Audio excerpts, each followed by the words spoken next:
이번 시간에는 우리 예배도 성육신적이어야 한다는 것을 이제 말씀을 드리겠습니다. 이 성육신은 우리 기독교 신앙생활의 모든 면에 적용이 됩니다. 특별히 목회하시는 분들은 이 성육신의 개념에 완전히 숙달하셔야 됩니다. 그 성육신이 뭐냐? 영어로 인카네이션이라고 하죠. 인카네이션. 우리나라 말은 육신이 되셨다. 하나님이 육신이 되셨다 이거예요. 이게 가능한 일이냐? 하나님이 스스로 시범을 보여주셨죠. 하나님이 왜 사람이 되셨는가? 그래서 그 라틴어로 쿨데우스 호모라는 것은 이제 우리 기독교 신학의 굉장히 중요한 주제입니다. 하나님 왜 사람이 되셨는가? 꼭 그렇게 되셔야만 할 이유가 있었죠. 왜냐하면 하나님이 하늘문을 열고 막 천둥 치면서 막 벼락 치면서 고함을 치면서 하나하나 찍어서 이름을 부르면서 너 그따위로 살을래? 나를 경배할래? 안 할래? 야 막 그러면 안 할 사람 아무도 없죠. 다 엎드려서 회개합니다. 잘못했습니다. 그러나 그것이 진정 하나님을 만나고 누리게 되는 것이냐? 그렇지 않기 때문에 하나님은 하나님 자리를 놓고 사람이 되어 오셔서 우리를 만나십니다. 그래서 우리가 그 하나님 된 사람을 영접하고 그리고 모셔서 마음에 받아들일 때 그분이 이제 세상의 말로 다 설명을 해 주십니다. 하늘의 일을 어떻게 하나님을 만나는지, 어떻게 하나님을 누리는지, 어떻게 하나님과 함께 하나님처럼 살고 영원한 복락을 받는지, 먼저 죄 용서부터 그 다음에 성령 받는 것, 그리고 하나님의 힘으로 사는 것 하나하나 사람 되신 하나님이 설명해 주시지 않습니까? 그래가지고 곧 성육신의 그 다음 면, 즉 우리를 영적으로 인도해서 영으로 눈을 뜨게 하고 그리고 하나님을 모셔드려서 그 하나님을 만나게 하고 그 하나님을 누리게 하는 거예요. 그 성육신은 두 가지 면이 있어요. 하나는 인간적인 면이 있죠. 또 하나는 하나님적인 면이 있습니다. 그러면 그걸 예배에 한번 적용해 보시면 이렇게 돼요. 예배는 일단 받아들일만 해야 돼요. 예배가 너무 지겹다. 또 예배가 너무 무슨 소리인지 모르겠다. 너무 형식이다. 로마 카톨릭 그 미사 드리는 거겠죠. 앉았다 일어났다 중얼중얼 뭐 하는지 하나도 할 수가 없어요.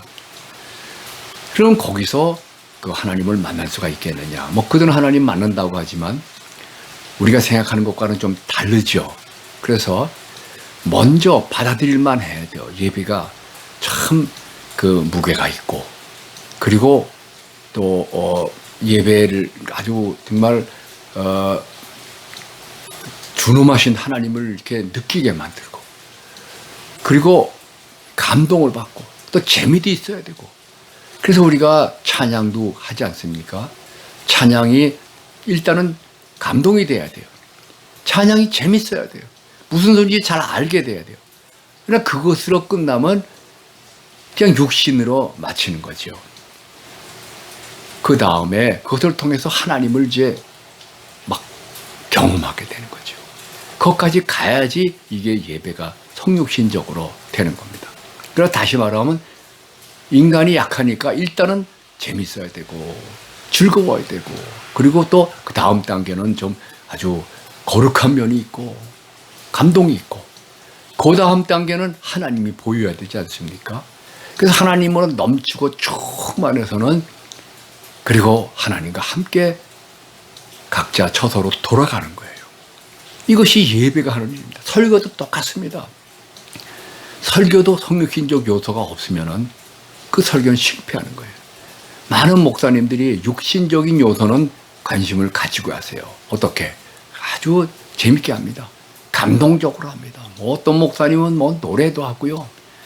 다 필요해요. 그리고 시도 읽고요. 뭐 그림도 보여주고 영화도 보여주고 뭐 별거 다 합니다. 그래서 앉아있는 사람이 감동을 받게 만들어요. 또는 감동이 좀 없어도 막 근엄하게 그냥 마음을 옷깃을 여미고 거기 참석해서는 꿈쩍 못하고 하나님께 집중하도록 또 그렇게 하는 분들도 있어요. 이게 다 육신적인 겁니다. 이게 거룩이 전혀 아니에요. 거룩의 모습이죠. 그런데 거기서 끝이면 아무 의미가 없죠. 다음에 그걸 통해서 그 다음번에는 하나님이 느껴져야 돼요. 하나님이 경험돼야 돼요. 하나님이 내 속에서 넘쳐나야 돼요. 그리고 하나님과 함께 세상을 나가서 세상을 이겨야 됩니다. 성육신적인 거예요. 그래서 두 면, 처음서부터 그냥 하나님의 말씀으로 막 하나님의 입장으로 하나님의 위엄으로 막 나가면은 하나님 만나는 게 참 쉽지가 않아요. 그래서 예수님 방법으로 그렇게 꼭 하셔야 됩니다. 성육신적으로. 그래서 사람들이 받아들일 수 있게 만들어야 되죠. 예배 순서도 다 마찬가지입니다. 일단은 재미있으면서도 또 고상해야 되고 또 그러면서도 또 이것이 엄숙해야 돼요. 그러나 그것으로 끝나면은 아무것도 아니에요. 제가 예배를 집전하다가 예배 참석하는 사람으로 이제 예배 참석했잖아요. 그런데 참 마음이 고통스러웠어요. 왜? 너무 재미가 없는 거예요, 예배가. 성육신이 없어요. 정말 일단은 예배가 재밌고 감동적이어야 되거든요. 그럼 말 한마디라도 참 감동적으로 해야 되는데 너무 몸이 건조하게 진행되는 거예요. 기도건 뭐 찬양이건 다 그냥 이거 예배구나, 예배 순서구나 그냥 그러고 시간 가기만 기다리는 거죠. 또 설교도 마찬가지예요. 성육신적이지 않습니다. 거기서 재미가 있는 것도 아니고요. 하나님을 만나는 것도 아니고 하나님의 힘으로 일어나는 것도 아니에요. 그럼 그 시간이 뭐하러 있는지. 그리고 마치고 나면 죄의식만 충만해요. 왜? 예배를 제대로 못했으니까 하나님 앞에 죄송하다. 그래가지고 충만해서 가는 게 아니라 그냥 습관적으로 예배하다 돌아간다 이거예요. 지금 이 강의를 들으신 다음에 근본적으로 바뀌어야 됩니다. 예배는 영과 진리를 해야 돼요. 그래서 하나님을 만나야 되고 또 하나님의 말씀을 받아야 됩니다. 그렇게 바로 일단은 재밌고 감동적이고 그리고 아주 엄숙해야 되고 그러면서 이제는 하나님으로 넘쳐서 돌아가게 되는 것, 성육신적인 것. 이것이 예배 시작이고 끝이에요. 또 예배뿐이 아니고 신자의 삶의 시작이고 끝입니다. 또 설교자들의 설교의 시작이고 끝입니다. 성육신적이어야 합니다.